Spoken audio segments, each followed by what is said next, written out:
10 tahun aku merantau di Jepang dengan harapan bisa membanggakan orang tuaku. Tapi siapa sangka, kepulanganku justru membuatku menangis.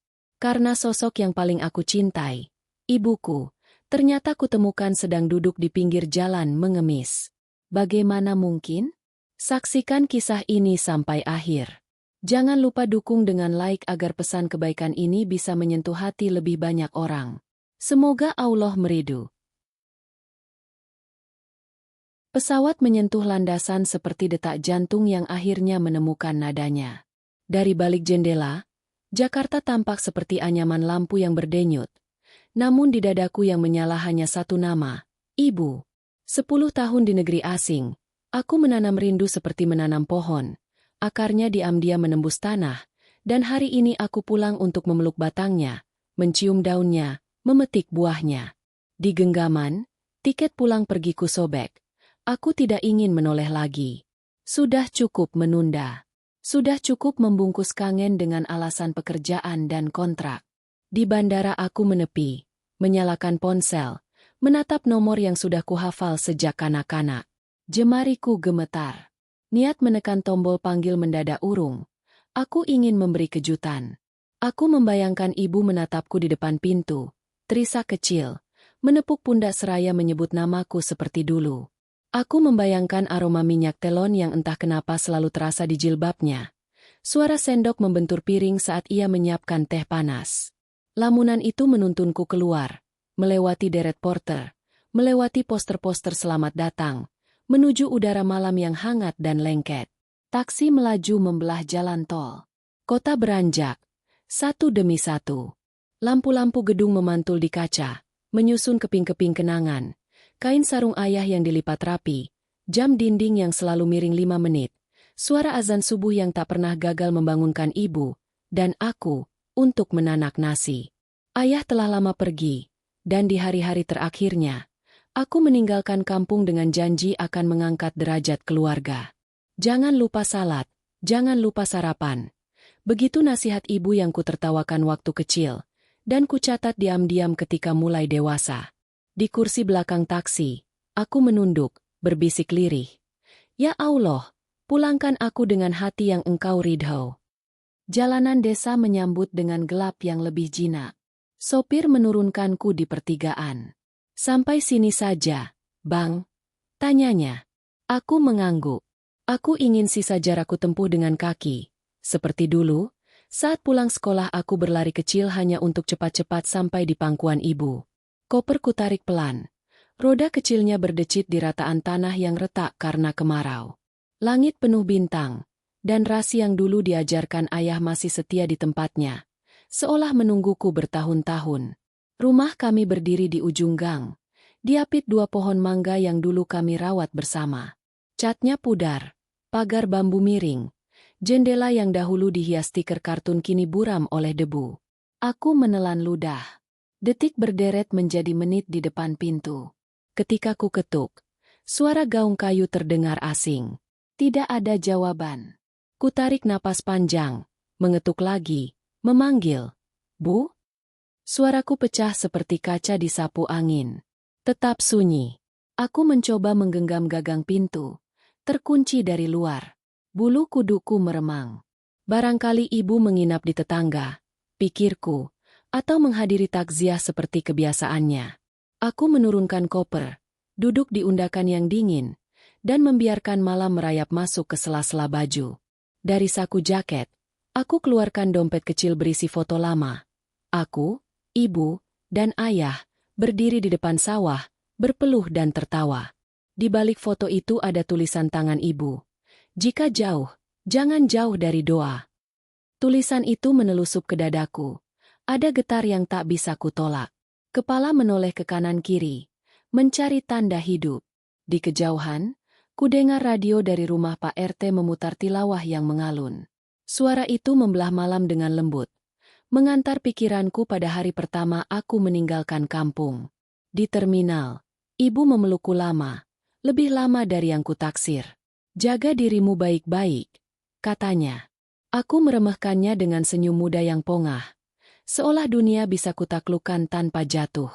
Tetapi di negeri asing, Aku belajar tentang sepi yang menggerogoti, tentang bahasa yang menggulung lidah, tentang kerja yang mengikis sendi, dan tentang cara menambal luka rindu dengan rupiah yang kupikir dapat menggantikan kehangatan. Malam ini, di depan pintu yang tak kunjung terbuka, aku sadar semua itu tidak setimpal. Ku keluarkan kunci cadangan yang bertahun-tahun kusimpan di gantungan resleting. Saat metalnya menyentuh lubang, tangan ini ragu. Ada rasa bersalah yang tumbuh seperti jamur di kayu lembab. Aku datang dengan koper oleh-oleh, tapi mungkin terlambat untuk sekadar mengetuk. Sesuatu menegurku dari dalam.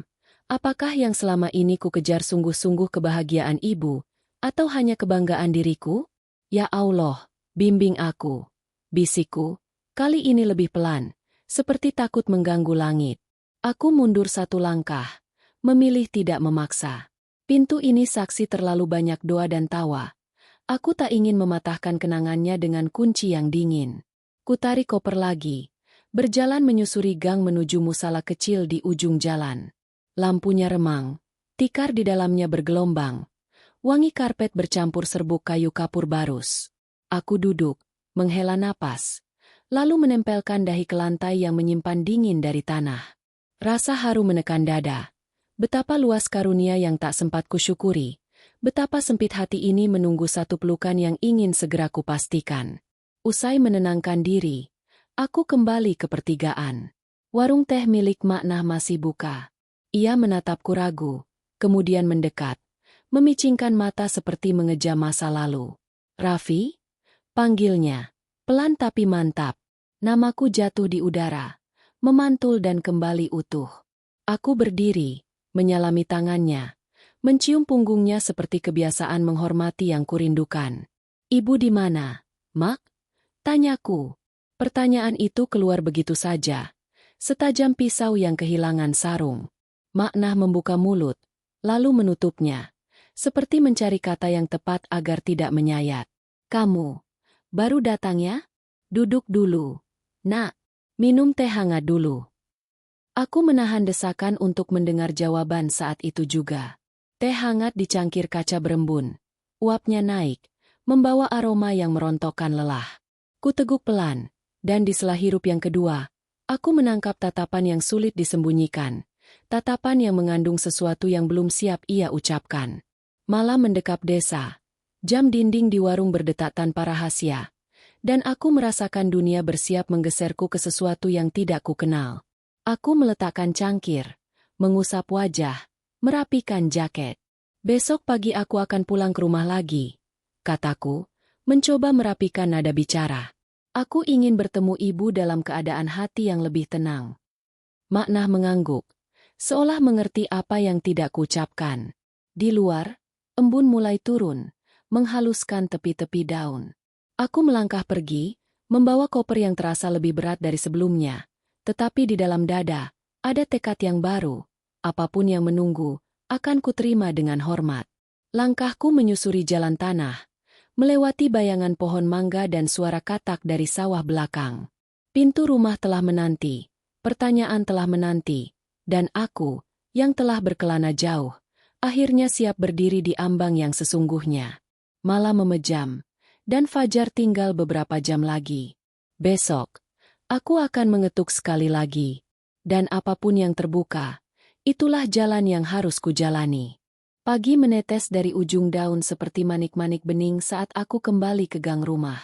Embun merias tanah, tetapi suasananya tak lagi menenangkan seperti ingatan yang kukemas bertahun-tahun. Di tempat yang dulu kupahami dengan mata tertutup, banyak hal terasa asing. Seperti seseorang yang sengaja mengubah letak kursi di ruang tamu kesayanganmu saat kau pergi lama. Aku berdiri di depan pagar bambu miring itu, menatap genting yang menghitam dan jendela yang mulai lapuk. Semalam aku menahan diri untuk tak memaksa masuk. Pagi ini aku mencoba bersahabat dengan waktu, berjalan pelan di halaman, mengelus batang pohon mangga yang dulu kami rawat. Kulitnya kasar, menyimpan luka lama. Dan aku merasa seperti anak yang kembali meminta maaf pada masa kecilnya sendiri. Di ujung gang, suara ayam sudah tak segaduh dulu. Banyak kandang hilang, digantikan kios-kios kecil yang menjual pulsa, paket data, dan kopi saset. Toko kelontong burung yang dulu jadi tempat kami berutang gula kini berubah menjadi minimarket mungil dengan rak berkilat dan kasir yang mengetuk layar sentuh. Bahkan lincahnya anak-anak berlarian di tanah becek tergantikan oleh pemandangan mereka menunduk, menatap layar ponsel dengan jempol sibuk. Dunia berputar tanpa menungguku. Aku pulang, tapi jam di sini berjalan dengan jarum-jarum baru. Aku menyusuri jalan setapak menuju lapangan. Rumputnya dipotong rapi. Tapi di pinggirnya berdiri bangunan megah setengah jadi. Ruko-ruko dengan rolling door menggulung setengah. Dulu di sini tempat kami bermain bola. Tempat ibu menjemur padi saat panen raya. Sekarang tercium bau semen, cat baru, dan debu yang tak lagi akrab. Aku berhenti di dekat sumur umum yang dulu jadi pusat segala cerita. Penutupnya kini terpasang kunci. Air bersih dialirkan pipa ke rumah-rumah. Dan sumur bersama tak lagi dibutuhkan. Aku menatap lingkaran batu itu, merasa seperti menatap lubang waktu yang pelan-pelan ditutup rapat. Raffi? Suara seorang lelaki memanggil dari belakang. Aku menoleh. Pak RT berdiri dengan sarung terikat di pinggang. Wajahnya lebih keriput tapi sorot matanya masih hangat. Kami bersalaman. Ia lama menatap.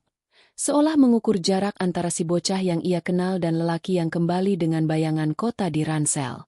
"Kamu pulang juga, nak," katanya pelan.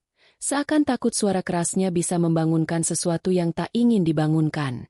Aku mengangguk, merasakan tenggorokan kering. "Saya sampai semalam, Pak," jawabku. "Istirahat di warung Maknah."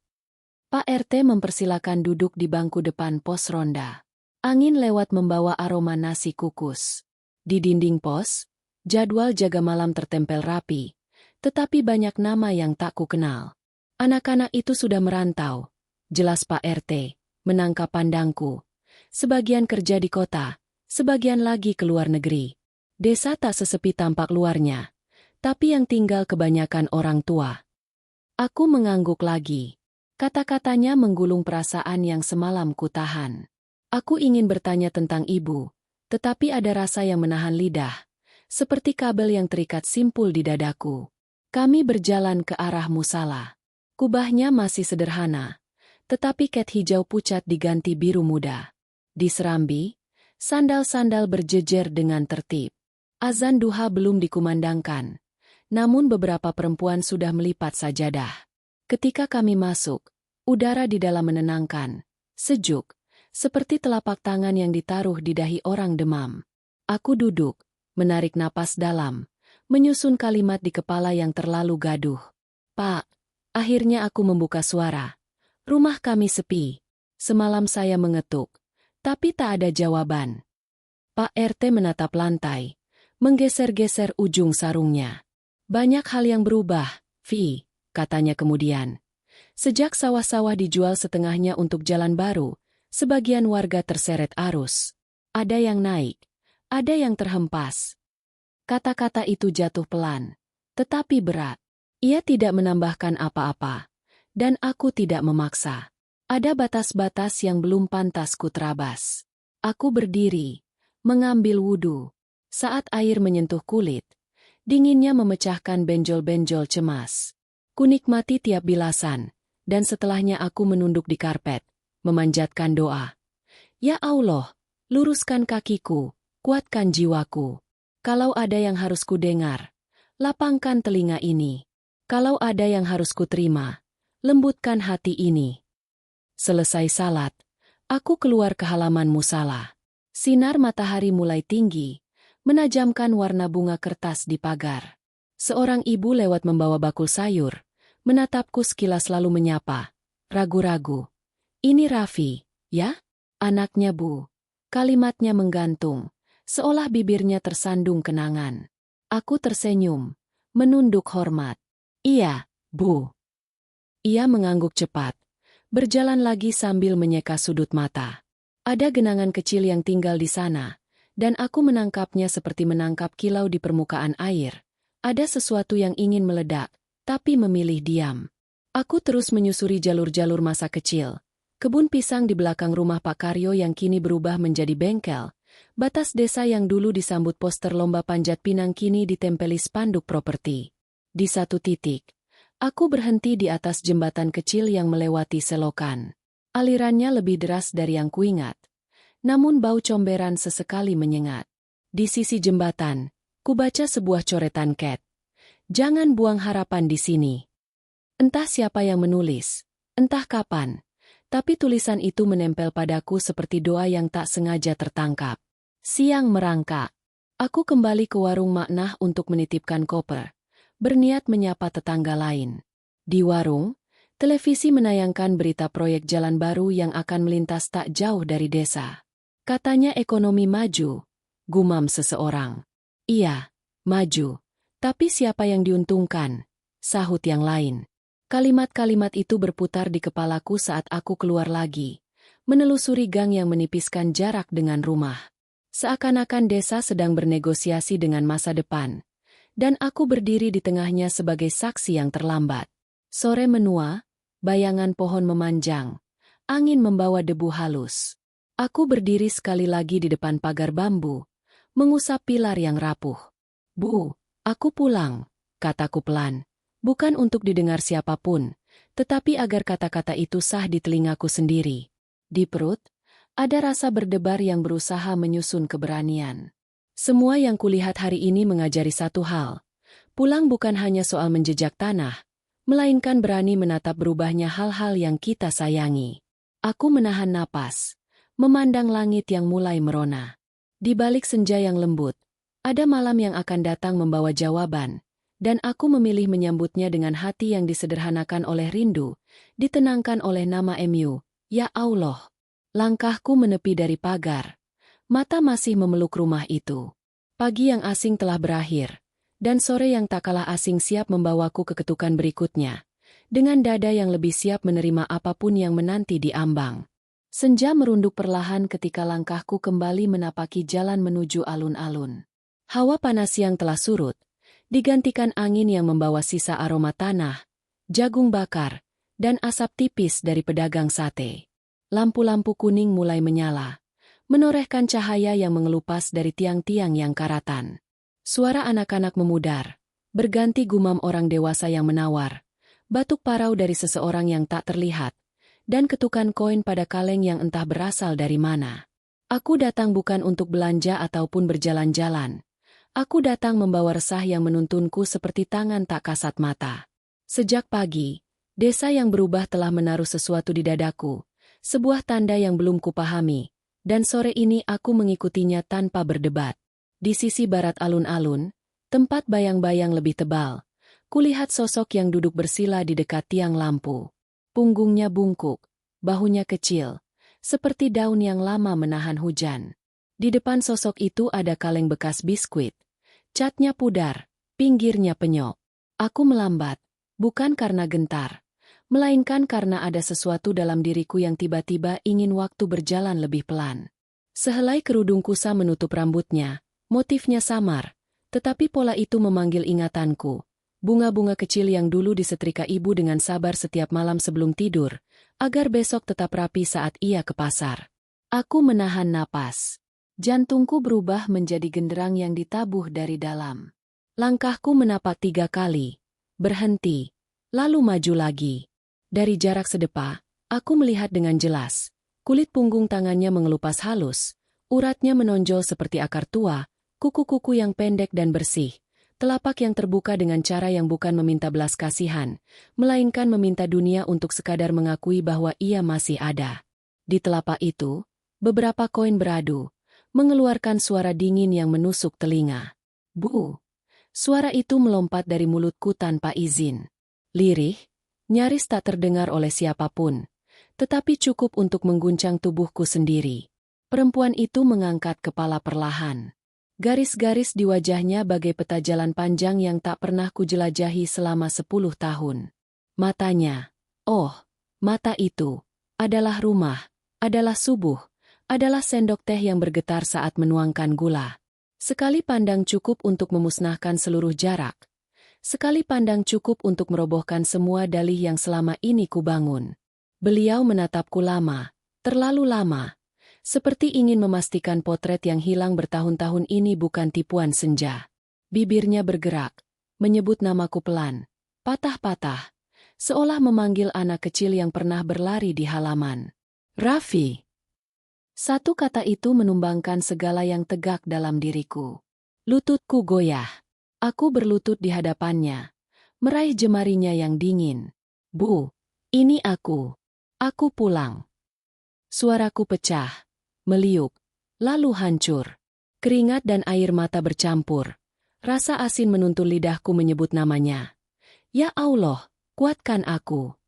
Beberapa orang berhenti. Ada yang menatap, ada yang berbisik, ada yang pura-pura tidak melihat. Seorang pedagang menghentikan kipasnya. Seorang ibu muda menggandeng anaknya menjauh. Alun-alun yang baru saja ramai seketika menyempit menjadi lingkaran kecil berisi aku dan ibuku. Beliau menarik tangannya perlahan, seperti khawatir menyakitiku. Jangan di sini, bisiknya. Banyak mata. Kata-kata itu menampar pipiku lebih keras daripada angin. Aku menoleh ke kiri dan ke kanan, merasakan perih yang tak bisa kutunjuk letaknya. Aku ingin berdiri dan membentangkan tubuhku sebagai dinding, menutupi beliau dari pandang yang menilai, dari bisik yang mengiris. Tapi kakiku masih gemetar, dan aku memilih memeluknya. Wangi sunyi dan sabar menyelimuti hidungku. Wangi yang selama ini kucari di kota-kota asing dan tak pernah kutemukan. Ibu sakit? Pertanyaanku keluar serupa anak panah yang kehilangan arah. Beliau menggeleng pelan. Tidak, ibu kuat. Jawaban itu sederhana, tapi menyalakan bara di rongga dada. Kuat seperti apa hingga harus duduk di sini, menadah telapak di bawah lampu yang berdesing dan debu yang tidak pernah selesai? Kuat seperti apa yang membuatnya tetap menunduk ketika namaku disebut? Aku ingin marah pada waktu, pada batu di bawahku, pada kaleng penyok, pada ruko-ruko yang menutup mata, pada diriku sendiri yang pulang terlambat. Marah yang tak sempat menjadi kata-kata itu kuikat jadi doa. Ya Allah, tuntun aku berkata yang benar. Aku mengeluarkan sapu tangan, mengusapkan pelan keringat di keningnya. Kulitnya hangat. Pulang sama aku, Bu. Kataku, bukan perintah, melainkan permohonan seorang anak yang baru belajar merendahkan suaranya. Beliau menatap ke arah tanah, memantulkan cahaya lampu yang kasar. Sebentar, katanya. Ibu belum selesai. Kalimat itu memahatkan rasa asing di tulangku. Selesai apa? Untuk siapa? Aku mencari padanan jawaban di udara. Namun yang kutemukan hanya kantong plastik menari di hembus angin. Seorang lelaki mendekat, melempar koin tanpa menatap wajah ibuku. Koin itu jatuh di kaleng, bunyinya pecah, membuatku mendongak. Lelaki itu berlalu cepat, seakan telah menunaikan kewajiban yang tidak ingin diingat. Ibuku merapikan ujung kerudungnya, mengangguk kecil pada punggung yang menjauh. Gerak sederhana itu memukulku lebih telak daripada tatapan siapapun. Kerendahan hati yang terjaga bahkan ketika dunia tidak sopan. Aku menelan ludah yang pekat. Maafkan aku terlambat, Bu. Ucapku. Kali ini lebih dalam, seperti menggali sumur yang kering. Beliau mengangkat tatap. Senyum tipis merambat ke sudut bibirnya. Kamu pulang, katanya datar. Tetapi di situ ada semua yang kupikir telah hilang. Kelegaan, rindu, pengertian yang tak meminta penjelasan. Kamu pulang, itu cukup. Aku menutup mata sesaat, membiarkan kalimat itu mengalir ke setiap rongga yang selama ini diselubungi ambisi. Angin membawa suara azan maghrib dari kejauhan, merambati dahan, menyusup celah bangunan, memecah diriku yang masih bersimpuh. Lagu yang kukenal seumur hidup itu mengirim pesan yang sederhana. Kembali. Aku menoleh ke arah menara kecil yang samar di ujung kampung. Bu, suaraku gemetar halus. Mari berwudu di musala. Setelah itu kita bicara. Aku ingin mendengar semua. Beliau menatap tajam. Mata tuanya menyimpan kebijaksanaan yang menumbuhkan takut sekaligus aman. Ia menurunkan telapak, menggenggam ujung jubahku sesaat, lalu melepaskannya. Bantu ibu berdiri, gumamnya. Aku menggeser kaleng pelan, meraih sikunya, mengangkat tubuhnya hati-hati. Ia ringan, lebih ringan dari yang kubayangkan, seperti daun tua yang baru saja jatuh dari tangkai. Kami berdiri berhadapan. Waktu seolah menunda langkahnya, memberi ruang agar kami bisa menyusun ulang makna kata, pulang. Suara langkah-langkah manusia berbaur dengan panggilan untuk sujud, dan aku merasakan sesuatu menutup lingkar luka dalam diriku. Bukan sembuh, belum, tetapi cukup untuk menahan agar darahnya tidak tumpah. Orang-orang kembali pada sumbu hidupnya. Pedagang menurunkan arang, anak kecil menepuk tangan, motor menyalakan mesin. Aku dan ibu berjalan perlahan, meninggalkan tiang lampu itu dengan bekas bayangan kami memanjang di belakang. Setiap tapak seperti menulis kalimat yang belum selesai. Setiap helaan napas serupa tanda baca yang memaksa kami berhenti sesaat sebelum lanjut ke kata berikutnya. Di batas alun-alun, aku menoleh sekali lagi. Kaleng itu masih di sana, sunyi di atas lantai semen, menunggu tangan yang tadi menggenggamnya. Aku ingin menendangnya jauh-jauh, tapi menahan diri. Ada hal-hal yang hanya boleh disingkirkan setelah hati siap mengucapkan alasan. Udara maghrib masih menggantung di langit ketika aku dan ibu duduk di serambi musala yang sederhana. Suara jamaah yang baru saja selesai salat berjamaah mulai menipis, meninggalkan gema ayat-ayat suci yang masih bergetar di dinding. Aku menatap ibu di sampingku, wajahnya diterangi cahaya lampu neon pucat, kerutannya semakin jelas. Sungguh, tak pernah kubayangkan pertemuan pertama setelah 10 tahun justru dalam keadaan seperti ini. Hatiku seakan ditusuk berkali-kali, dan setiap tikaman meninggalkan perih yang tak sanggup kuobati dengan kata-kata. Aku ingin memeluknya erat, ingin meyakinkan diriku sendiri bahwa semua ini bukan mimpi buruk. Namun, tubuh ibu terasa begitu rapuh di dekapanku. Saat tanganku meraih bahunya, ia justru menyingkir pelan, seolah malu memperlihatkan dirinya yang lusuh. "Jangan di sini, nak," katanya lirih. Suara yang pernah jadi pengantar tidurku, kini terdengar gemetar. Banyak orang melihat. Kalimat sederhana itu menghantamku. Apa yang salah jika seorang anak merangkul ibunya sendiri? Apa yang salah jika aku ingin dunia tahu betapa aku rindu? Aku menahan diri, menunduk, berusaha menghalau air mata yang sudah membasahi pipi. Orang-orang yang lewat memang sesekali menoleh, sebagian berbisik, sebagian lainnya hanya pura-pura tidak peduli. Namun aku merasakan pandangan mereka menusuk. Hatiku bergetar. Aku tak peduli dinilai aneh, tapi aku tahu ibuku sangat menjaga kehormatannya.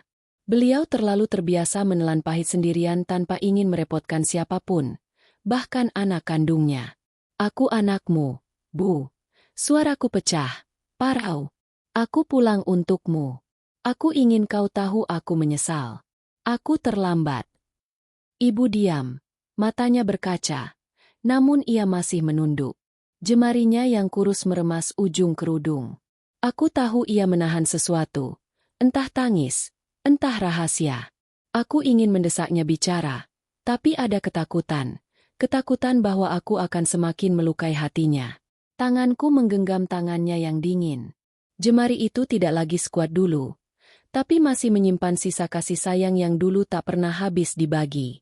"Kau sakit, Bu?" tanyaku, ragu. Ia menggeleng. "Ibu baik-baik saja." Senyum kecil terbit, tipis sekali, seperti goresan samar di kertas tua. Senyum itu seolah menolak kenyataan pahit, seolah ingin menenangkan anaknya meski dirinya sendiri hancur. Hatiku semakin teriris.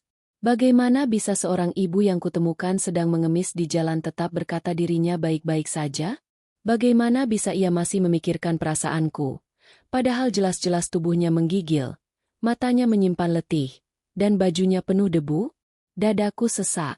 Aku menutup wajah dengan telapak tangan, berbisik dalam hati, "Ya Allah, jika ini ujian, jangan biarkan aku goyah. Jangan biarkan aku mundur selangkah pun dari kewajibanku." Sementara itu, ibu kembali menatapku. Tatapannya kali ini dalam, seakan ingin menembus ke lubuk hatiku. "Raffi," katanya, menyebut namaku dengan penuh kelembutan. "Jangan menangis. Kau sudah pulang. Itu yang ibu tunggu." Kalimat itu membuat air mataku semakin deras. Aku ingin menjerit, ingin mengatakan bahwa pulang saja tidak cukup. Aku ingin menebus semua tahun yang terlewat, semua detik ketika aku abai. Namun lidahku keluh, hanya isakan yang keluar, bergulir bersama waktu yang makin pekat. Orang-orang yang tadi memperhatikan mulai bubar, menyisakan kami berdua. Udara malam meneteskan dingin yang menelusup ke kulit. Aku melepas jaketku, menyelimutkan ke pundak ibu. Ia menolak, menggeleng, tetapi aku memaksa. Jangan tolak aku lagi, Bu. Biarkan aku menjaga sedikit saja dari yang seharusnya kulakukan sejak dulu. Ia menatapku, dan kali ini air matanya jatuh juga. Aku melihat butir itu meluncur di pipi keriputnya, berkilau tertimpa cahaya lampu musala. Aku ingin menghapusnya, tapi aku biarkan saja. Air mata itu adalah saksi, adalah bahasa yang lebih jujur dari segala ucapan. Aku meraih tangannya lebih erat, menempelkan di dahiku. Aku bersumpah di hadapanmu, Bu, aku tidak akan pergi lagi. Aku akan ada di sini untukmu. Getaran tubuhku membuat suara itu hampir patah. Aku tak tahu apakah aku benar-benar mampu, tapi aku tahu aku harus mengatakannya.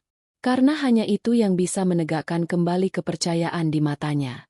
Ibu menarik napas panjang, lalu mengusap rambutku perlahan. Anakku, katanya, kau memang sudah besar. Tapi di mata ibu, kau tetap anak kecil yang dulu sering memeluk ibu setiap takut gelap.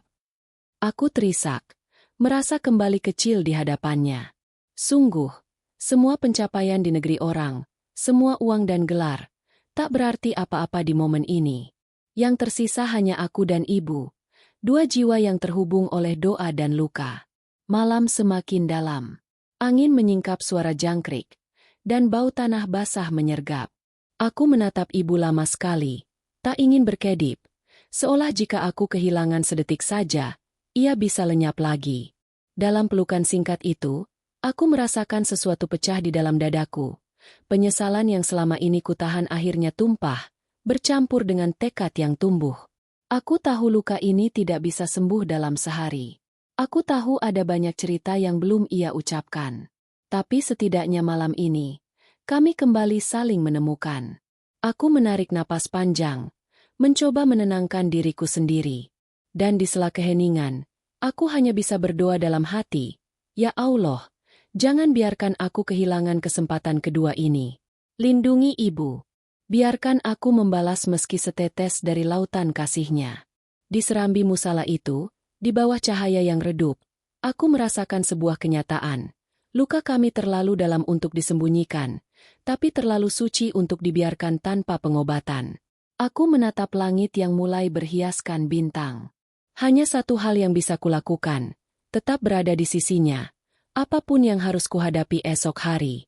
Angin malam membawa sisa wangi kapur barus dari musala ketika aku memapah ibu menyusuri gang yang lembab. Langkahnya pendek-pendek, tapi tegas. Seperti seseorang yang sudah terbiasa menahan nyeri tanpa mengaduh. Lampu rumah tetangga redup, meneteskan cahaya ke tanah yang retak.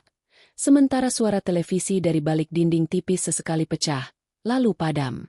Kami berhenti di sebuah pintu seng berkarat, terselip di antara dua tembok yang saling menekan. Ibu merogoh saku dalam kerudung, mengeluarkan kunci kecil yang berderik pasrah ketika diputar. Di sini, katanya pelan. Suaranya membuat dada ini menciut. Ruangan yang kami masuki hanyalah petak sempit. Satu ranjang bambu, meja reot, ember air, serta jendela kecil yang menatap gang buntu. Di sudut, ada termos plastik retak dan dua gelas buram. Dindingnya menampung bayangan kami. Dua sosok yang kembali saling belajar menyebut, rumah. Aku menarik napas panjang, menahan guncang yang ingin meledakkan dada. Bu, kataku, tanpa jadi meneruskan. Kata-kata serasa pasir yang menolak dirangkai. Ibu menyuruhku duduk. Ia menuang air ke gelas, menyerahkannya dengan tangan yang bergetar halus. Maaf kalau sederhana, gumamnya. Aku menerima, tak sanggup menahan air yang tiba-tiba merambati mata. Sederhana? Tidak, Bu. Yang mewah adalah bisa menatapmu dari jarak sedekap. Yang mahal adalah hak untuk menebus waktu yang kupinjam dari doa-doamu. Keheningan menganga di antara kami. Di luar, seekor kucing mengeong, disusul derit pintu jauh di gang. Ibu merapikan ujung kerudungnya, lalu duduk dengan punggung lurus. Kau ingin tahu, kan? Katanya. Tak bertanya. Aku mengangguk. Tenggorokan terasa sempit. Sejak kau pergi, ia mulai. Rumah kita tak sepi dari tamu, tapi bukan tamu yang membawa kabar baik. Ia menatap lantai. Suaranya seperti benang tipis yang ditarik dari gulungan yang hampir habis. Ada yang bilang ibu boros. Ada yang bilang sawah ayah tidak diurus. Ada yang datang menawarkan bantuan, tapi setiap bantuan ada catatannya. Aku menelankan getir. Kenapa ibu tidak menghubungi aku? Tanyaku, tak kuasa menyembunyikan luka.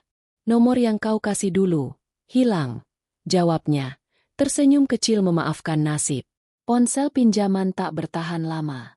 Ibu sudah titip surat pada beberapa orang, tapi entah sampai atau tidak. Pernah ibu minta tolong menelponmu dari warung pulsa, tapi orangnya bilang nomormu tidak aktif. Ia berhenti, menatap tangannya sendiri. Ibu tak mau menambah malu. Kata, malu, itu seakan mematuk dadaku. Malu karena apa, Bu?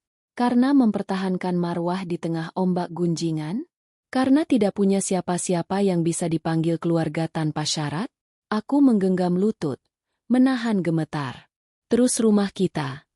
Suaraku pecah. Kenapa terkunci dari luar? Ibu menatapku. Lama. Seperti memilih cara paling lembut untuk menyayat. Waktu sawah mulai berkurang. Kau tahu, untuk biaya obat ayah dulu, kita menyewa tukang panen, tetapi hasilnya tak seberapa. Setelah ayahmu tiada, ada yang mengurus berkas-berkas. Katanya demi memudahkan pengalihan hak. Ibu percaya. Satu persatu kertas ditandatangani. Satu persatu segel dipindah tangan. Ibu tak paham apa-apa. Cuma paham harus bertahan. Aku menunduk. Rahang mengencang. Nama-nama dan wajah-wajah melintas di kepalaku. Namun ibu belum menyebut siapapun. Aku menahan diri. Malam ini bukan untuk menghukum siapapun, melainkan mendengar. Rumah lama kau lihat terkunci karena kuncinya bukan di ibu lagi. Sambungnya. Ibu Dio, dipersilakan mencari tempat lain sementara urusan diselesaikan. Katanya sebentar. Nyatanya lama. Ibu menumpang di beberapa rumah.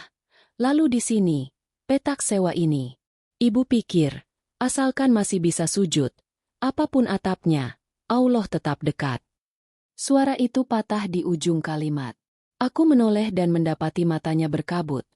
Namun ia menahan tumpahnya. Aku ingin memeluknya kuat-kuat, tapi ia mengangkat telapak, memberi isyarat untuk tidak memotong. Di pasar, ibu mencoba bantu-bantu. Lanjutnya, nimbang cabai, bersih-bersih kios. Kadang cukup buat makan sehari, kadang tidak. Kalau tidak, ibu, duduk di alun-alun itu.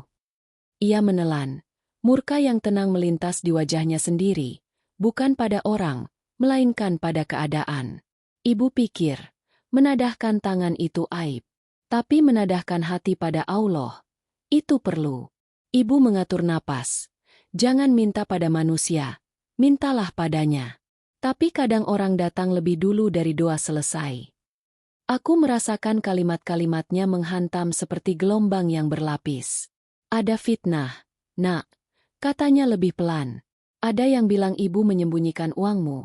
Ada yang bilang ibu menolak bantuan. Padahal ibu hanya menolak cara yang membuat kita rendah di hadapan Allah. Ibu tak kuat jika rezeki dibungkus penghinaan. Dalam batok kepalaku, suara-suara kampung yang tadi siang ku dengar memantul lagi. Siapa diuntungkan, siapa terhempas. Ternyata yang terhempas ada di hadapanku. Dan ia tetap duduk tegak. Aku bangkit, meraih termos, menuang air hangat, menyodorkan lagi. Maafkan aku, kataku. Maafkan aku yang tak ada ketika semua ini terjadi. Ibu tersenyum. Senyum yang menolak masa lalu diadili oleh penyesalan. Kau pulang, ia mengulang jawaban tadi malam. Itu cukup untuk mulai. Kata, mulai, itu menyala. Kecil tapi pasti. Seperti korek yang dihidupkan dalam kamar gelap. Aku memberanikan diri menanya, separuh berbisik. Kenapa ibu memilih diam? Kenapa tidak cerita pada Pak RT, pada Ustaz, pada Maknah? Ibu menatapku lembut. Ibu sudah ditolong banyak orang dengan cara mereka. Ada yang memberi beras, Ada yang menawari tempat tidur sementara. Tapi ada hal-hal yang tidak bisa diletakkan di pangkuan orang lain. Martabat, misalnya. Ia mengangkat dagu sedikit. Bukan sombong, hanya tahu ukuran dirinya. Kalau ibu bicara terlalu banyak, nama ayahmu ikut terbawa-bawa. Ibu jaga itu. Aku menutup mulut dengan punggung tangan, menahan isak yang hendak memecah. Di ruang kecil itu, aku merasakan luasnya kehormatan, bukan karena benda, melainkan karena cara seseorang memegang sunyi. Ibu menggeser duduk, menatap jendela kecil yang memantulkan seiris bulan. Setiap malam, ibu titipkan namamu, katanya, supaya Allah jaga di negeri orang. Ibu minta kau kembali dengan hati yang lembut. Biarpun kau kembali dengan tangan kosong, selama hatimu lembut, pintu rezeki bisa dibuka dari arah yang tak terduga. Dan lihat, kau pulang dengan mata yang mau basah. Itu tanda doa didengar. Kata-kata itu runtuh bagai hujan di tanah kering dalam diriku. Aku mengangguk, menahan ingin memohonkan 1000 maaf lagi yang tak akan mengubah apapun. Besok, ucapku, namun segera kurungkan. Lidahku berhenti. Ingat janji pada diriku sendiri untuk tidak mendahului waktu. Malam ini tugasnya adalah mendengar, memeluk, menegakkan kembali nama yang sempat diremas kabar miring. Ibu berdiri perlahan, mengambil sapu lidi, menyapu lantai yang sebenarnya sudah bersih. Aku tahu itu gerak untuk menenangkan diri. Kau lapar? Tanyanya. Aku menggeleng, padahal perutku bergemuruh. Kalau begitu minum lagi, katanya, menyodorkan gelas yang sama. Aku menerimanya seperti menerima sakramen kecil, upacara sederhana yang mengikat janji di dalam yang tak terucap. Di luar, jam dinding tetangga mengetuk pelan. Aku duduk di lantai, bersandar pada dinding dingin, sementara ibu melipat perlahan jilbab yang sedari tadi dipakainya. Ibu tidak kuat melihatmu tadi di alun-alun, ucapnya tiba-tiba, hampir tak terdengar. Bukan karena malu pada orang, tapi karena takut kau patah di hadapan ibu. Ibu sudah cukup menyaksikan satu laki-laki yang kau panggil ayah patah oleh hidup. Ibu tak ingin melihat anaknya patah karena ibunya sendiri. Dadaku mengerut. Aku menggeser, meraih tangannya lagi, menempelkan ke pipiku. Aku tidak patah, Bu, kataku. Kalaupun aku patah, biarkan aku patah di pangkuanmu. Di sini, patah bisa disusun ulang. Ia tertawa kecil, tawa yang mengiris karena jarang dipakai. Kau masih pandai merangkai kata, katanya. Semoga kau lebih pandai merangkai sabar. Aku mengangguk, menyadari betapa sabar di lidah begitu ringan, namun di dada berbobot batu. Keheningan kembali turun. Aku melirik ranjang bambu. Anyamannya menjerit pelan ketika ibu duduk di tepinya. Aku menggelar jaket di lantai, sengaja memilih tempat yang keras agar dadaku ingat. Kenyamanan harus ditunda sampai hati ini siap memilikinya tanpa lalai. Di sela-sela hening, aku memejam, merapikan nafas, lalu mengucap dalam hati, Ya Allah, tutupi aib kami, lapangkan jalan kami, kuatkan punggung kami. Ibu memadamkan lampu. Gelap menutup ruang dengan cara yang anehnya menenteramkan. Kami terbaring, dipisahkan oleh jarak seukuran meja kecil. Namun untuk pertama kalinya setelah bertahun-tahun, jarak itu terasa paling dekat. Di pergelangan malam, rahasia telah dinyalakan, bukan untuk memicu amarah, melainkan agar kami tahu di mana mesti menambal. Dan di titik itu, aku belajar bahwa pulang tidak hanya untuk merayakan rindu, tapi juga untuk menamai luka. Di napas ibu yang teratur, aku menemukan detak baru dalam dadaku sendiri, detak yang akan kujaga, setapak demi setapak, tanpa perlu menjanjikan apa-apa selain tetap tinggal. Fajar datang bersama azan yang melayang dari menara musala. Suara itu masuk lewat jendela kecil petak sempit kami, menggiring mimpi yang belum sempat selesai. Aku membuka mata, menemukan ibu sudah duduk di atas sajadah tipis, tubuhnya membungkuk khusyuk, bibirnya bergetar meniti doa yang tak pernah putus. Dari tempatku berbaring, kulihat wajahnya diterangi cahaya lampu redup, seolah ada sinar yang lahir dari dalam dirinya. Aku menatap lama, lalu berbalik, meresapi detik-detik di mana aku kembali menjadi anak kecil yang diam-diam mengintip ibunya berdoa. Bedanya kini aku bukan anak-anak lagi. Aku sudah lelaki dewasa yang menanggung beban janji dan penyesalan. Setelah salat subuh, kami duduk berhadapan. Aku menahan ingin bertanya lebih jauh, karena malam tadi ibu sudah membuka sebagian rahasia.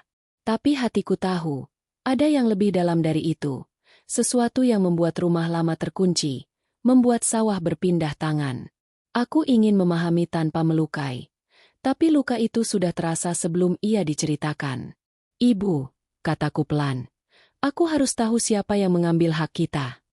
Suaraku bergetar, tapi mataku menatap lurus. Ibu diam lama.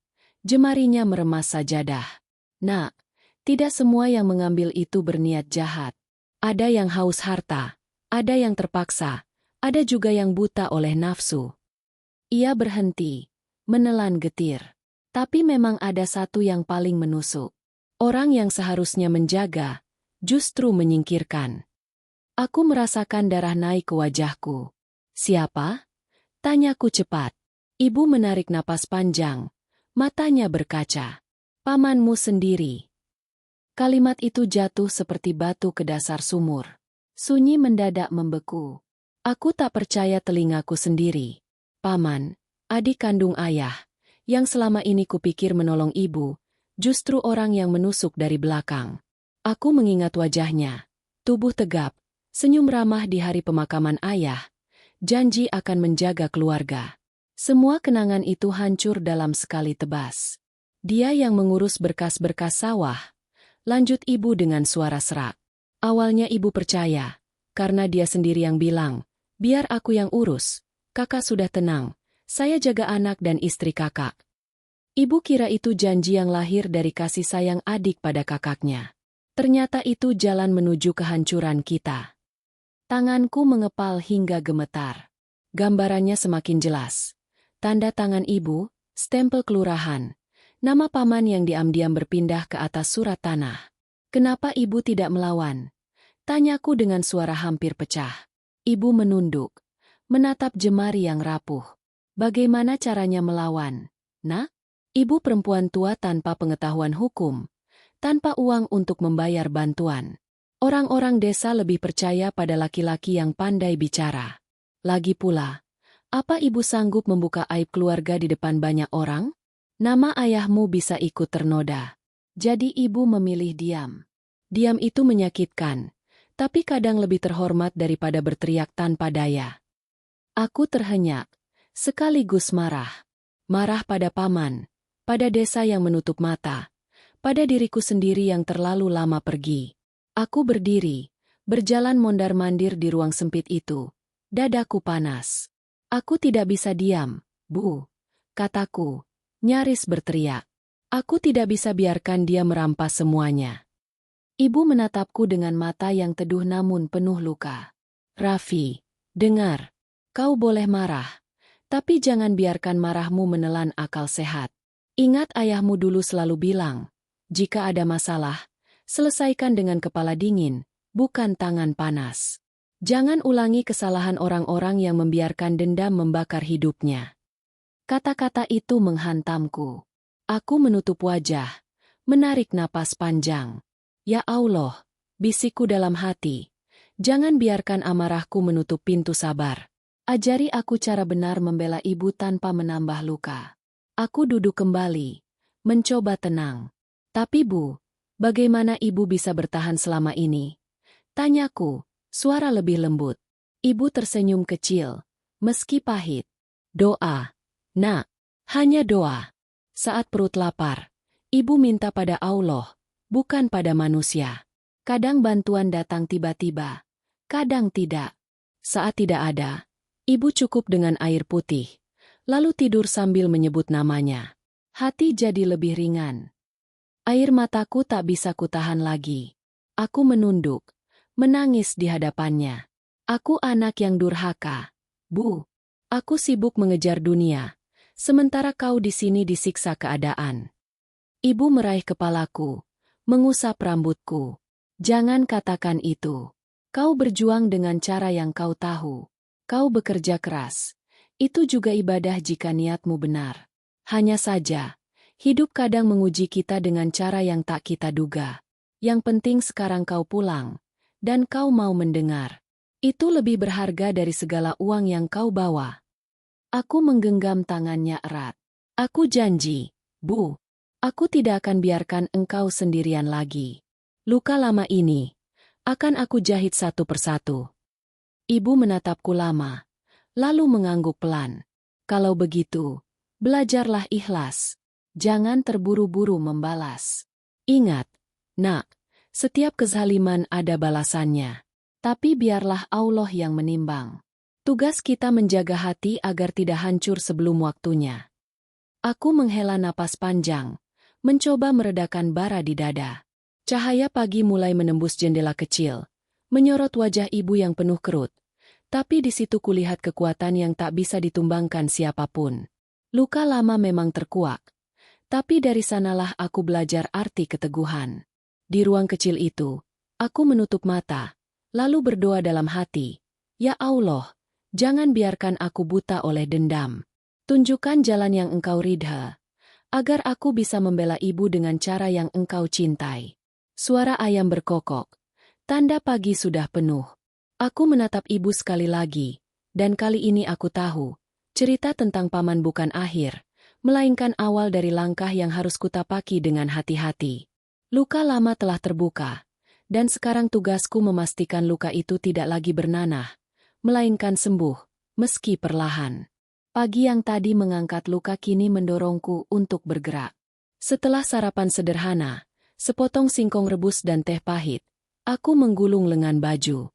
Ibu ingin menahanku duduk lebih lama, tetapi aku tak sanggup menunda. Di dalam dada, tekad berdetak seperti palu yang memaku genteng. Satu-satu, mantap, tanpa banyak suara. "Bu, izinkan aku membereskan yang bisa dibereskan hari ini," kataku. Ibu mengangguk.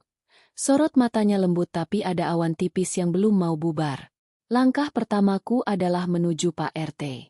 Di pos ronda yang teduh, beliau menyambut dengan wajah yang menyimpan banyak tahu. Aku tidak menuduh siapapun. Aku hanya meminta arah. Kami duduk menatap peta kecil desa yang dipaku di dinding. Nama jalan, batas sawah, titik-titik yang dulu adalah kebanggaan ayah, kini bagai luka yang diberi penanda. Kalau mau cepat, bawa berkas yang ada, saran beliau. Sisanya, biar kita cari tahu dengan kepala dingin. Aku menyalami tangannya, merasakan kehangatan yang menenangkan. Kepala dingin. Kata itu kuikat di pergelangan niatku. Aku kembali ke petak sewa membawa beberapa pilihan, memperjuangkan hak di jalur panjang, atau lebih dulu memastikan ibu punya atap yang pantas. Ketika kutemui ibu, ia sedang menjemur jilbab di tali rafia, gerak-geriknya rapi, seolah rumah mungil ini istana yang tak boleh berantakan. "Bu," kataku, menatap sekeliling. "Izinkan aku menyewa rumah yang lebih layak. Hanya sementara. Sampai semua jelas." Ia refleks menggeleng, seperti menangkis tamparan yang tak terlihat. "Jangan boros," bisiknya. Aku mendekat, menatapnya setinggi mata. "Bukan boros. Ini hakmu untuk nyaman." Kami menyusuri gang, menengok dua rumah kontrak. Yang pertama dindingnya lembab, bau kapang memukul hidung. Yang kedua lebih lapang, 2 kamar. Jendela menghadap kebun jambu, sumur bersih, dan teras kecil untuk menaruh pot. Pemiliknya, seorang perempuan paruh-baya, menatap kami dengan penuh iba tanpa kehilangan hormat. "Kalau untuk ibunda," katanya, "aku kasih harga yang wajar." Aku mengangguk. Di dalam diriku ada rasa lega yang jatuh seperti batu dari punggung. Ibu masih ragu. Tapi ketika ku coba kursi rotan di teras dan ia menyentuhkan ujung jarinya pada bingkai jendela yang hangat, ku dengar desah napas yang lebih panjang dari biasanya. Tanda bahwa letihnya menemukan tempat berbaring. Siang hari ku habiskan mengangkut barang. Petak lama kami yang sempit ternyata menyimpan dunia ibu. Panci hitam mengilap karena sering disikat. Mukena yang dijahit ulang. Kaleng biskuit yang kini menampung jarum. Aku memeluk satu persatu benda itu dengan mata, lalu memasukkannya ke kardus. Di sela kerja, Maknah datang membawa rantang berisi sayur lodeh. "Biar kuat," katanya. Aku berterima kasih, menahan haru yang mengembang seperti uap ditutup rantang. Menjelang sore, rumah kontrak baru mulai berwajah kami. Aku menggantung foto lama. Aku, ibu, ayah, di dinding yang baru dicat pemilik. Di bawahnya, kutata rak kecil untuk mushaf. Tikar kufrat, bantal guling, kain lap, hal-hal sederhana yang, ketika ditempatkan dengan hati, berubah menjadi doa yang bisa diduduki. Ibu memperhatikan dari teras. Jemarinya sibuk menyelipkan daun pandan di tumpukan pakaian. Sesekali ia menegurku. Jangan terlalu tinggi gantungnya, nak. Atau, sapunya jangan keras-keras, lantainya baru.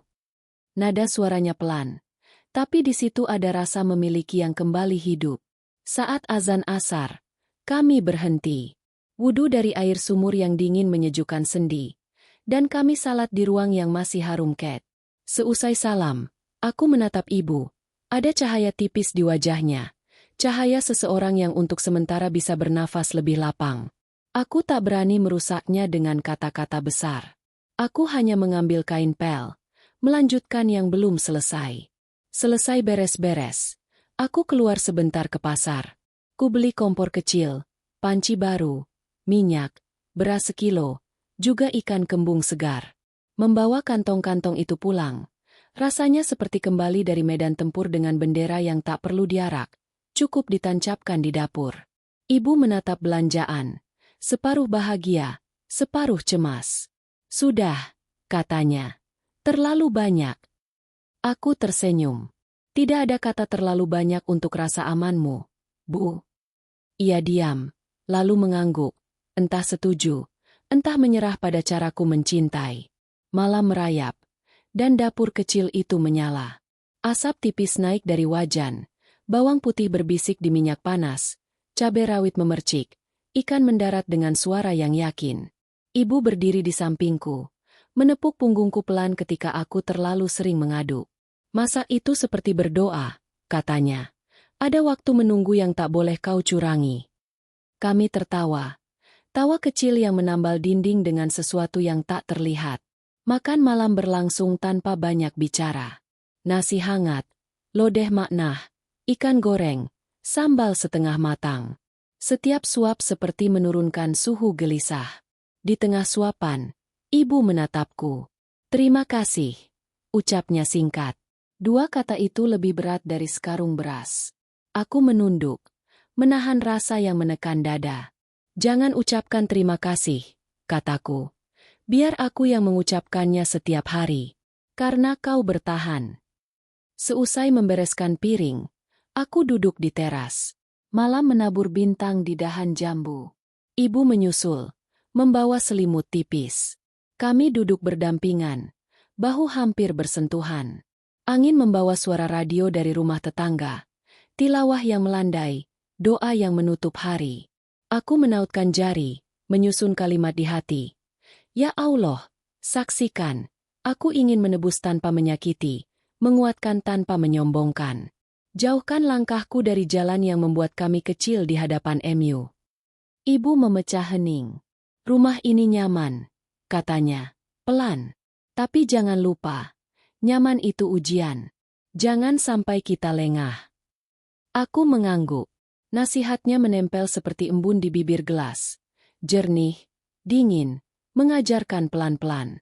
Kami duduk cukup lama, mendengarkan malam menggeser kursinya. Ada tenang yang mengalir, tapi bukan tenang yang membuat tidur nyenyak.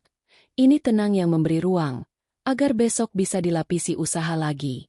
Menjelang masuk, aku mengecek kunci, jendela, kompor, hal-hal kecil yang membangun rasa aman. Ibu menarik selimut, memandang ruangan dengan tatapan yang lebih bening. Namun di sudut matanya, kulihat bayangan singkat, seperti awan yang menutup bulan sekejap. Ada sesuatu yang disimpannya rapat. Mungkin belum waktunya keluar. Aku tidak menagih. Malam ini tugasku hanya memastikan bantalnya empuk, pintunya rapat, dan hatinya tidak sendirian. Lampu kamar diredupkan. Aku membentang sajadah di ruang tengah, menutup hari dengan sujud yang lebih lama dari biasanya. Dahi menempel lantai yang masih dingin ket, dan aku mengucap lirih. Ya Allah, Jadikan setiap paku yang kupasang sebagai saksi niatku, setiap sapuan pel sebagai penghapus congkakku, setiap suap nasi untuk ibu sebagai sebab engkau melapangkan. Ketika bangkit, kudapati ibu telah tertidur miring. Bibirnya bergerak-gerak membawa puji yang tak selesai. Aku mematikan lampu teras. Dalam gelap yang ramah, kudengar napasnya berirama, seperti ayat-ayat yang disiuli angin. Di sanalah aku mengerti. Membahagiakan bukan tentang seberapa cepat aku mengganti, melainkan seberapa tekun aku menjaga. Dan malam itu, di rumah kontrak dengan jendela menghadap kebun jambu, tekadku mengikat diri pada satu tugas yang jelas, menjadi atap yang tidak bocor bagi ibu, sekuat yang kupunya, setenang yang kupelajari, setia sebagaimana janji yang telah kuucap di hadapannya dan di hadapan Allah. Malam itu udara lebih dingin dari biasanya. Angin berdesir melewati celah jendela rumah kontrakan baru, membawa aroma tanah basah dari kebun jambu di belakang. Aku sudah merebahkan diri di lantai ruang tengah. Sajadah masih terlipat di sisi, tubuh letih setelah seharian memindahkan barang dan menata rumah. Namun, mataku tak kunjung terpejam. Ada sesuatu yang membuatku gelisah. Sesuatu yang samar tapi semakin menebal seiring waktu berjalan. Dari kamar, kudengar suara samar. Bukan batuk, bukan pula langkah. Suara itu adalah gumaman lirih, seperti aliran air yang mencari jalannya sendiri. Aku bangkit, berjalan perlahan, menahan bunyi lantai. Di balik pintu yang sedikit terbuka, kulihat ibu duduk di atas sajadah, punggungnya condong ke depan, tangannya menengadah dengan gemetar halus. Lampu kamar sengaja diredupkan, hanya menyisakan cahaya kuning yang membentuk lingkaran kecil di sekitarnya. Aku berdiri terpaku.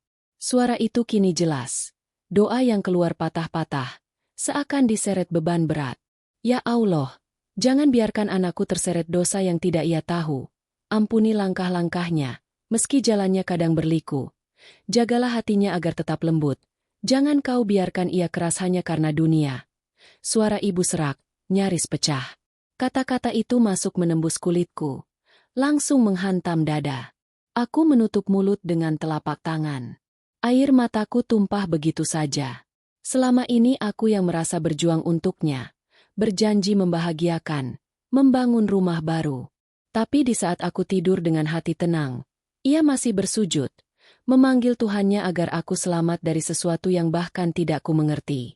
Rasa bersalah menindihku, lebih berat dari semua koper yang pernah kupikul selama di negeri orang. Aku mendengar ia melanjutkan doa. Ya Allah, jika rezekinya bercampur yang engkau murkai, jangan kau biarkan aku menikmatinya. Biarlah aku kenyang dengan lapar. Asal engkau jauhkan kami dari api MU. Aku rela hina di mata manusia. Asal kau muliakan anakku di akhirat. Jangan kau balas aku dengan surga jika itu membuat anakku jauh dari rahmat MU. Cukupkan aku dengan ridho MU. Aku terisak. Setiap kata adalah belati yang menorehkan garis baru di hatiku. Aku ingin berlari masuk, memeluknya, berkata, "Cukup, Bu, jangan berdoa seperti itu, aku akan menanggung semuanya." Tapi kakiku tak bergerak. Ada kekuatan yang menahanku, seakan Allah ingin aku mendengar dulu sampai selesai. Ibu terdiam lama, lalu bersujud. Tubuh ringkihnya menempel di sajadah, lama sekali. Hingga aku khawatir ia tak sanggup bangkit lagi. Saat akhirnya ia duduk kembali, tangannya menyapu wajah, dan bibirnya menggumam. Ampuni aku, ya Allah, jangan kau bebankan anakku dengan dosaku. Biarlah aku menanggung semua, asalkan ia kau jaga. Aku tak tahan lagi. Kutolak pintu, masuk, lalu berlutut di sampingnya. Bu, suaraku pecah. Ia terkejut.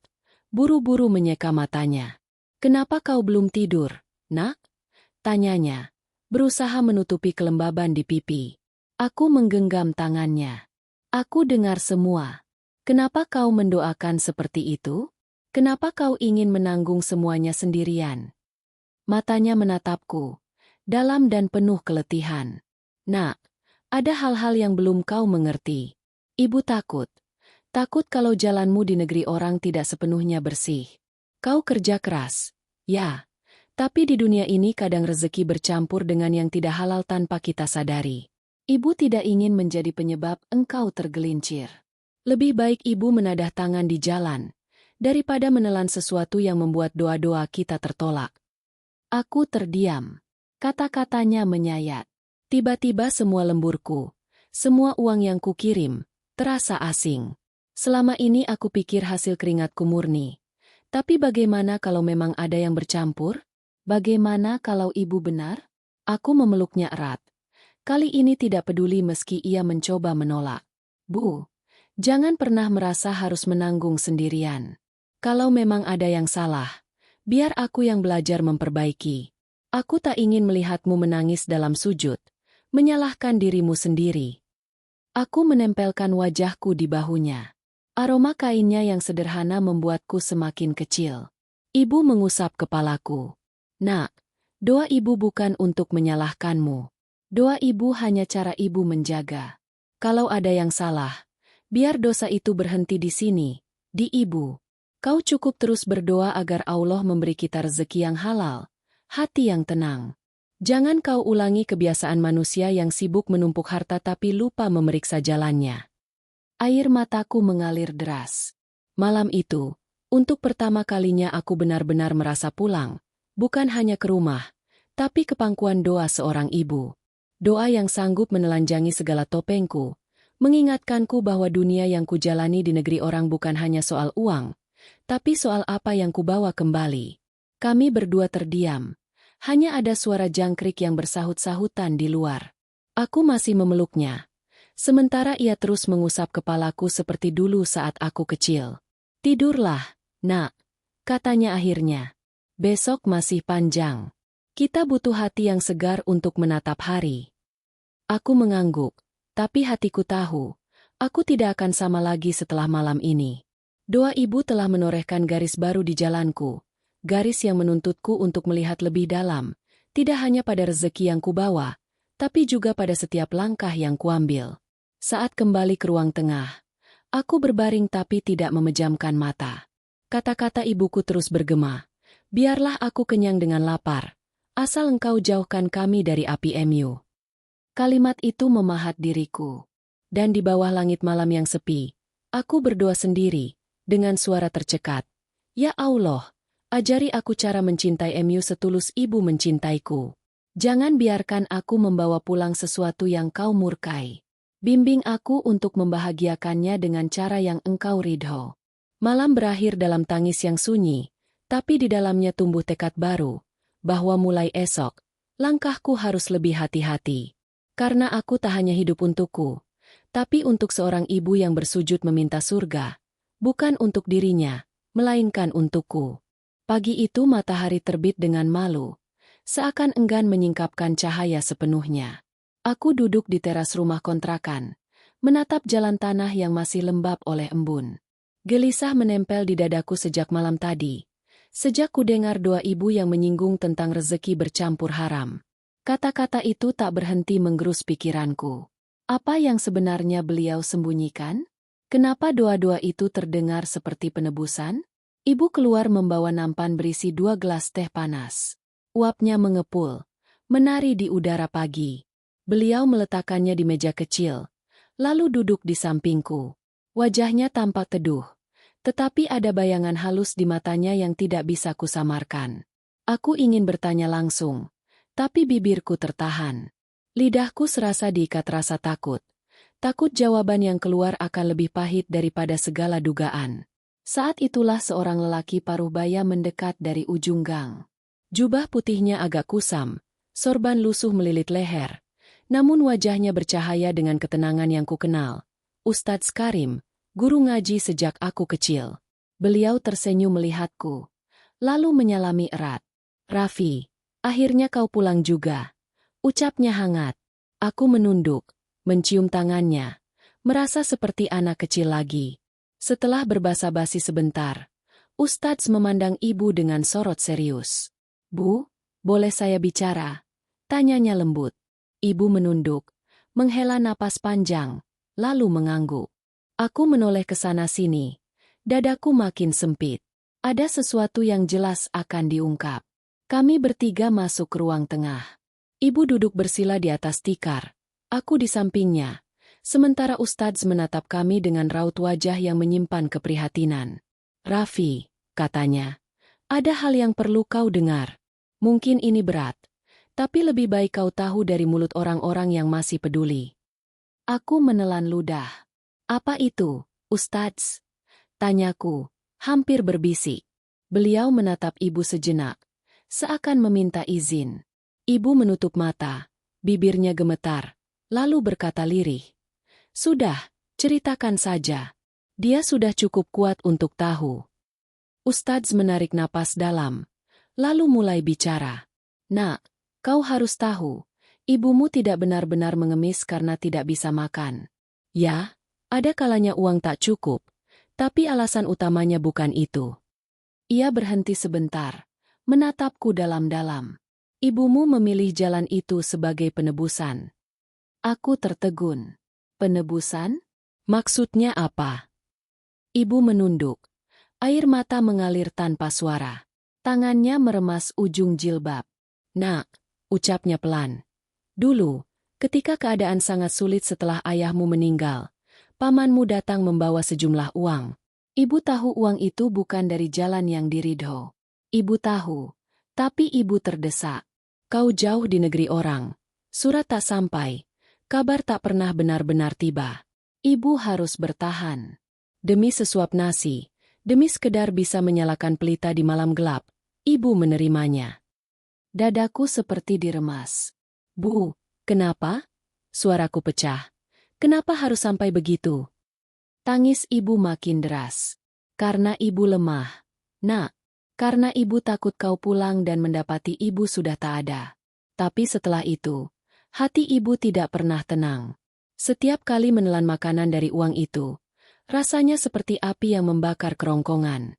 Ibu beristighfar, tapi rasa bersalah tak pergi. Akhirnya ibu memilih jalan yang paling hina di mata manusia, mengemis. Bukan karena ibu bangga, bukan karena ibu tidak punya harga diri, tapi karena ibu merasa hanya dengan begitu bisa menebus dosa yang pernah ibu ambil. Biar orang melihat hina, asal Allah melihat usaha ibu membersihkan diri. Aku terdiam, kaku, lidahku keluh, air mataku pecah tanpa bisa kutahan. Gambar-gambar hidup ibu yang duduk di pinggir jalan kembali melintas. Pakaian lusuh, kaleng penyok, tatapan orang-orang yang tak peduli. Ternyata semua itu bukan sekadar karena miskin, melainkan karena beliau rela menanggung aib agar aku, anaknya, tidak ikut memikul beban dosa itu. Ustadz Karim menepuk bahuku. Ingat, nak, seorang ibu kadang memilih luka yang paling pedih, asalkan anaknya selamat dari bara. Jangan salah menilai. Yang kau lihat hina di mata manusia, bisa jadi mulia di hadapan Allah. Aku menatap ibu dengan mata sembab. Bu, kenapa kau tidak bilang sejak dulu? Kenapa harus sendirian? Ibu tersenyum getir. Kalau ibu cerita, apa yang bisa kau lakukan? Kau jauh. Kau sibuk. Ibu tidak ingin kau hancur oleh rasa bersalah. Lebih baik ibu sendiri yang menanggung. Tapi ternyata, doa-doa ibu malam-malam itu selalu sampai pada telinga Mu, dan engkau dipertemukan dengan kenyataan hari ini. Aku memeluknya erat. Tak peduli air mata membasahi bahunya. Bu, mulai hari ini, biar aku yang menebus. Jangan lagi kau rendahkan dirimu. Aku akan mencari jalan yang halal, meski harus dari bawah lagi. Aku tidak akan biarkan engkau duduk di jalan itu lagi. Ibu terseduh dalam pelukanku. Nak, penebusan dosa tidak bisa dibeli dengan harta. Yang penting kau janji pada Allah. Jangan ulangi kesalahan ibumu. Jangan mencari rezeki dengan cara yang kotor, walaupun tampak mudah.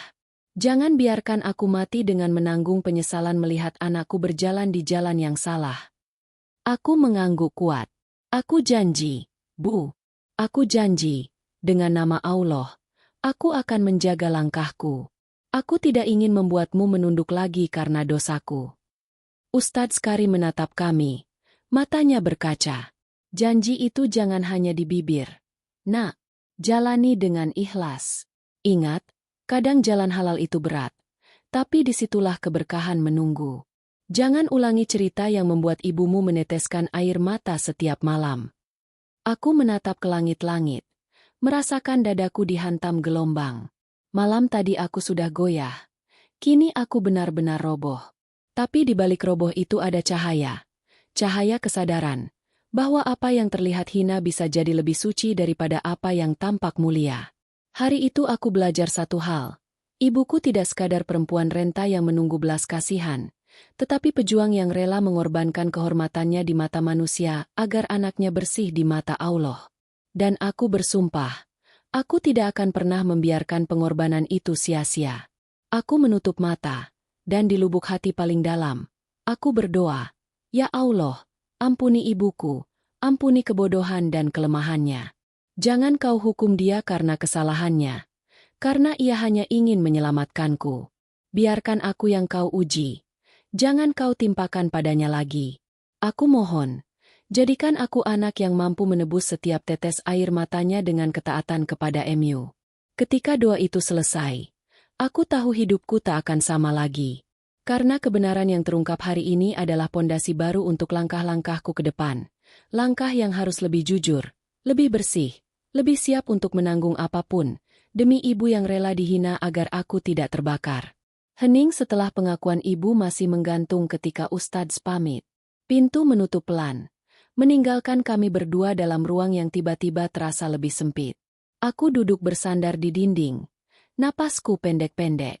Kata, penebusan, ibu bergaung, dan entah dari relung mana, ingatan tentang pekerjaanku di Jepang muncul seperti film yang diputar ulang tanpa bisa kuhentikan.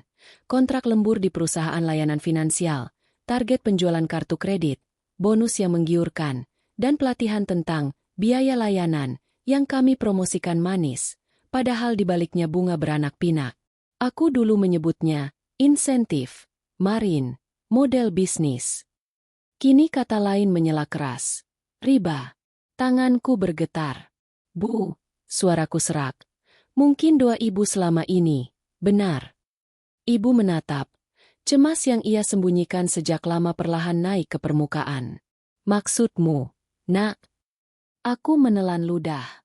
Uang yang kubawa, sebagian besar berasal dari produk yang memungut bunga. Aku tidak memegang transaksi langsung, tapi aku bagian dari mesin yang menggerakkannya. Aku bangga ketika grafik naik, aku terima bonus, dan aku tak pernah bertanya dari mana berkahnya. Ibu memejam.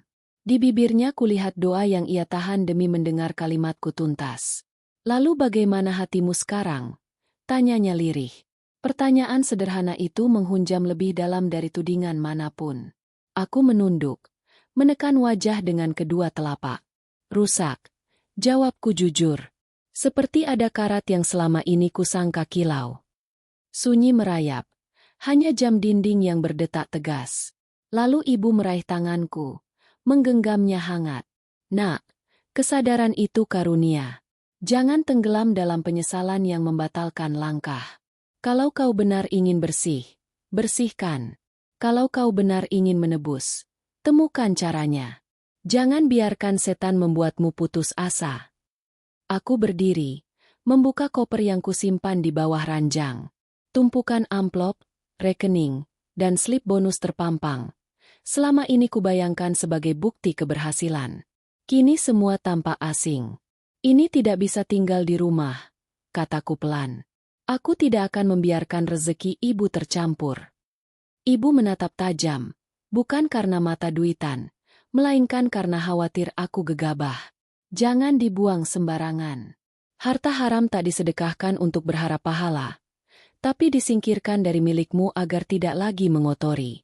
Carilah jalan yang lurus. Aku mengangguk. Kami melipat amplop ke dalam tas kain.